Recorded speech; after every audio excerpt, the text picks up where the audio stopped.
Hey everyone, MeltingMan234 here with another casual review. And this time it's Thomas and Friends, the adventure begins. Yeah, these casual reviews are going to be as random as they can be. This film was released in 2015 to celebrate the franchise's 70th anniversary and features a collection of adaptations from the original Thomas the Tank Engine stories. Yeah, I've had a bit of history with Thomas myself.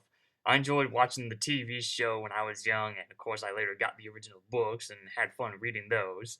I guess I grew an interest with trains back then. Instead of watching the series on TV, I just bought the VHS tapes that had random episodes on them, as well as buying some of those wooden railway toys. I can't remember where I stopped watching it. I think it was around the time when Emily was introduced, and I pretty much kinda grew out of it back then. So yeah, I surprisingly stopped watching it before it was given the full CGI treatment. And even to this day, it's still going, with new stories and constantly introducing more new characters and such. Yeah, you think Sonic the Hedgehog has too many characters in his games? Ha! Try looking up Thomas the Tank Engine. Anyway, back to the review. The film mostly focuses on the classic railway trains, Thomas, Edward, Henry, Gordon, and James, along with some other characters such as Sir Topham Hatt and so on. It retells the stories of how Thomas came to work on the island of Sodar, how he learned all about the ways of being really useful, and how Thomas got his own branch line. It's nice to see them go back to their roots and doing some adaptations of the original story, since that's what the TV show originally started off before they went out and started making their own stories. I really have been keeping up with Thomas since the whole CGI makeover and all of that. I have noticed that all the engines are voiced by different actors rather than just one guy.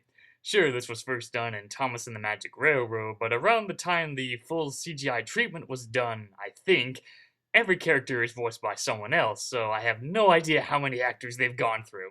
But I like the voices. Thomas sounds young and excited, Edward sounds wise and standard, Henry's nervous-like voice was nice, and Gordon, well, I think anybody can do Gordon's voice since he always has that deep voice sounding all proud and so on, and yeah. And then we have James. Seems like from what I've seen, people have had mixed opinions about his voice in the film, but I liked it. Always kinda had that idea of what James would have sounded like with that kind of voice.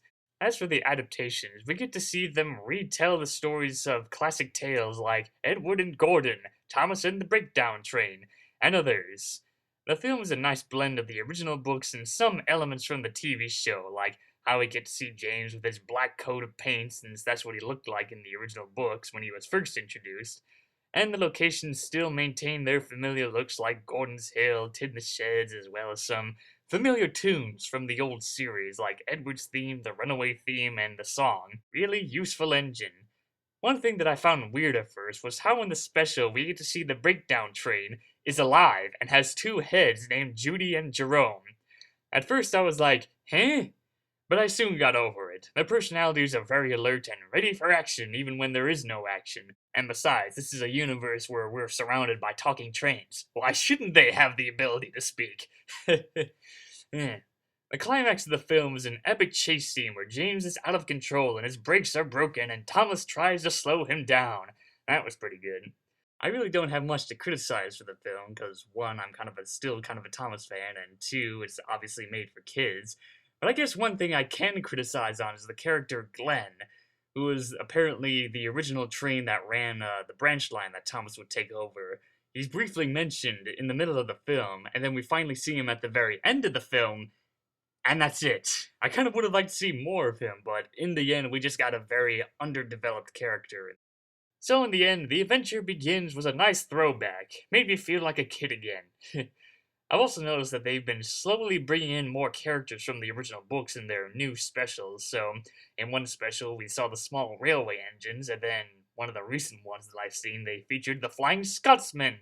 Yeah, now it's only a matter of time before we get the mountain railway engines into the show. That's about it for this review, so I'll see you next time.